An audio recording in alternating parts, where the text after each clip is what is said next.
The Bohol Diocesan Multipurpose Cooperative was established with a mission to support the communities within the Diocese of Tagbilaran and other municipalities in Bohol.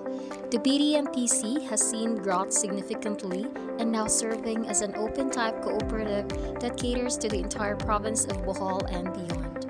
Its development over the years has included the establishment of multiple branches and multiple offered services. And now, we will be witnessing an insightful interview session that will provide us with additional information and a deeper insight about the Bohol Diocesan Multipurpose Cooperative. Good afternoon, everyone. Today, we have privilege of diving into one of the cooperatives here in Bohol, particularly in Tubigon, which located in Barangay Tinangnan, Tubigon, Bohol. The Bohol Diocesan Multipurpose Cooperative, or BDMPC. Founded on the principles of community empowerment and financial inclusion. BDMPC has been a cornerstone support for the people of Bohol, Philippines.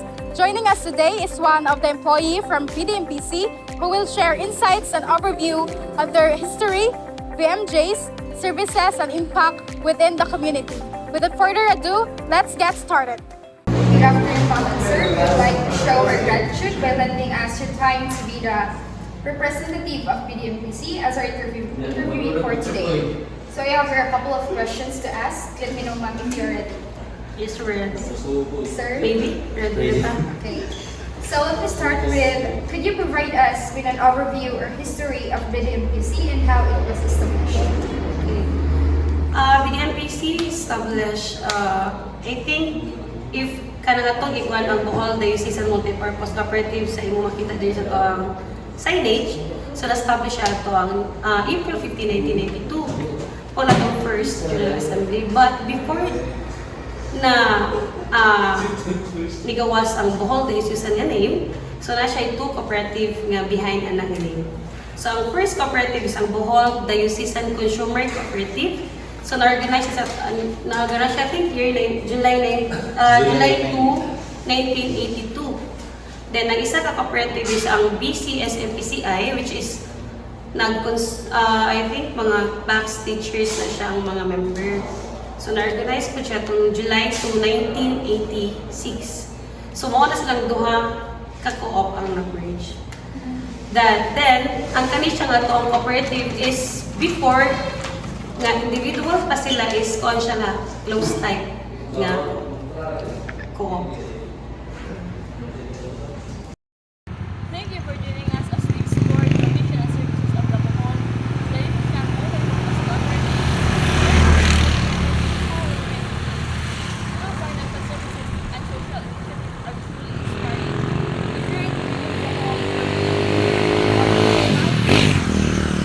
consider reaching out to help with the Bohol or multiple center. We look forward to seeing you to continue positive Bohol and beyond. So question number 2, Ma'am and Sir. What inspired the establishment of BDMPC? Okay. Ang isa sa naka-inspire sa atong kooperatiba is ang pagtabang sa atong members nga nanginhanglan o isa pa dili lang sa mga financial nga pamaagi kundi sa mga napamantay lain nga offer nga services nga makatabang pa sa atong mga membro. Isa po na ang Question number 2, Ma'am and Sir. What inspired the establishment of BDMPC? So isa sa mga naka-inspire sa atong kooperatiba ang pagtabang sa atong membro nga nanginhanglan kay sa una before pa na so ang BDMPC is a close type siya nga cooperative. So motong nag-merge ang BDMPC mo nag-open siya sa open co-op para sa tanan nga nanginhanglan. Isa pa sa katong kaya pod nga katong naay capacity nga bayad. So isa na sa atong mga ikinahanglan po sa atong kooperatiba kay ang atong pagtabang nila isa kay Isa po na siya kay ang uban ng good mga co-op is kanang lending, diba? So magpa-loan, but ang essence ng co-op is cooperative is to helping each other by helping. So aside cooperative sa ato diri is dili lang ta nag-focus og wala man ta nag-focus og loan lang. Natay mga services offered nga gi separate diri sa loan, natay mga savings ug unsa pa ang dira. So it inspired man gud sa mga tawo nga as diri natay mga pila na sa ato lang member diri sa Tubigan is natay I think almost 3 diri. Then we have 8 branches na. Kaya kita ba yung first millionaires ko diri sa mga. So dili lang ang pagtabang sa mga financial, so kundi nag-offer po ta og mga savings sa atong mga members. Dili lang kay puro lang ta nagsiguro nagpautang. So isa po sa atong mga gi-offer diri nga ang pag-savings para sa future sa atong mga members. Thank you for that, ma'am, sir. So, question number 3. As a multi-purpose cooperative, can you discuss the various services offered by BDMPC to its members or potential users? Natay daghan na mga services nga gi-offer no sa atong mga members. Isa na is atong like nagtrabaho ka atong salary loan, natay alote loan, car loan, motorcycle loan, ug isa pa na is kanang microfinance loan. Like for example kung sa mga na-title nga utang offer ko na diri o kanang isilbi collateral kung ilang title diri sa atong cooperative. Sa kanang safety security sa ilang loan nga gi-applyan diri sa atong buo. Nasa ko tayo gusto mo mag-build o kanang house, diba? For your future, nasa tayo housing loan. Yes, pero not only nga mga loan lang, pwede nato sa mga insurance loans, din natin mga offer insurance loan. Also, we have kanang mga types of life benefits, mga insurances nato sa mga mga properties na po tayo i-offer din. Even ato ang funeral plan nata. Funeral plan na tayo i-offer din funeral plan o gatong mga time deposits sa kung ang hindi na tayo mag-focus on loan. So aside natin mga lain na i-offer din sa cooperative. So, question number 4. In the success of the management of the BDMPC, is there any board of directors behind this milestone? Can you enumerate these people behind these successes from top management? Okay, kung when we say mga top management, so natay 18 ka mga branch head, division chief. So ako lang i-state ang mga board of directors. So kani sila mo niyang active no kay as you can kay bawal naman gid mo nga atong board of directors mailisa na siya every election. So karon nga election ni sila ni ang mga nidaog no. So atong magsugod sa atong chairman. So atong chairman is si Monsignor Jeffrey Manalog. Atong vice chairman is si Father Robert Roa.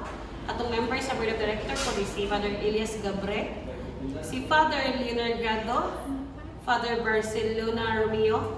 Members of the board po si Mrs. Winifreda Flores, Mr. Felix Garan, Mr. Nicandro Pagaran, and si Mrs. Marieta Gasatan. So, kung mabantayan ninyo natay ka ng mga pare. So, sa atong policy, manggod sa atong board of director natay dapat upat ka ng press, then 5 ka layman. So, karon nidaog sila, but next year, mag-change na po ito board of directors. Question number 5, ma'am. Do BDMPC extend programs or charities to its communities? What are these? Okay. So, when we say charity program, daghan kita charity program din also. BDMPC not only giving kanang or lending money sa lain sa mga members, but we have outreach program. As you can see natin mga different committees, so natay ICOM or mga inventory committee, mga election committee, or even outreach na dira. So, for example, natin mga outreach program if ever. Ato ang one of the community or lungsod is magkuhan ng mga drive, kanang clean drive, o kanang naay kanang education natay mga sa mga scholarship program na gi-offer sa mga staff, anak sa staff, or even mga partner ng school.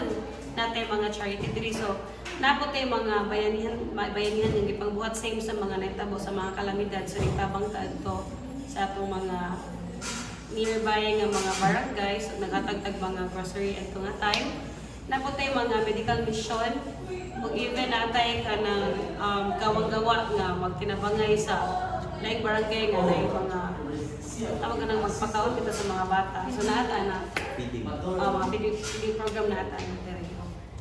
Every organization faces challenges. What are some of the main challenges that BDMPC has encountered and how you manage to cope? So ang main lang giyat pangayon so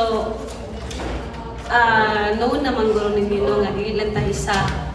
Dili lang ta kita kay existing nga cooperative diri natay mga lending na banks na yung mga other establishment nga maghatman palin og money. So isa na sa pinakadako challenge na diri sa cooperative kung saan nato nga dili ka down, kung saan nato nga maka-income ta mas musaka pa ta.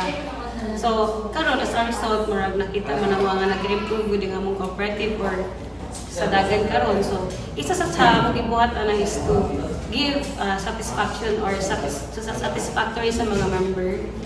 Then with sa type of interest of loan nga i-offer nga both parties ang maka-benefits sa member o sa cooperative. So mao nang nag-offer ta og lower interest dire sa ato ang co-op. And aside ana, so maskin pagarugon sa ka nindot o kabunggang establishment no, but ang staff behind ana nga co-op is wala siya wala bitaw pagtagad nga as family sa member. So managing nga treat your member as one of your family member. Ha? Kaya if ever nga imong i-treat ang inyong member as to client lang siya, then wala kay with marabitag connection between nga bond ninyo is dili gid mo wala yung strong foundation nga mabuhat ninyo sa isa. So ang trust diha ninyo ma-learn ang trust. If mo trust ka sa member o ang member ka trust di mo kay think magpahamtag money nila, which is money ko na sa member kay as we all know nga ang cooperative is like natay ka na CBU or capital share capital deposit nga itong i-put up dire. So atong member no is dili lang siya kay member. Ang member na is one of the owner. Kaya ang BDMPC is owned by the member. Ang cooperative is owned by the member. To clarify lang sa uban na nakakawan. So more to siya sa Okay, that's all, ma'am and sir. And thank you so much for sharing the essential stories of how they see and multi-purpose cooperative with us today, from its history up until its peak succession. So thank you.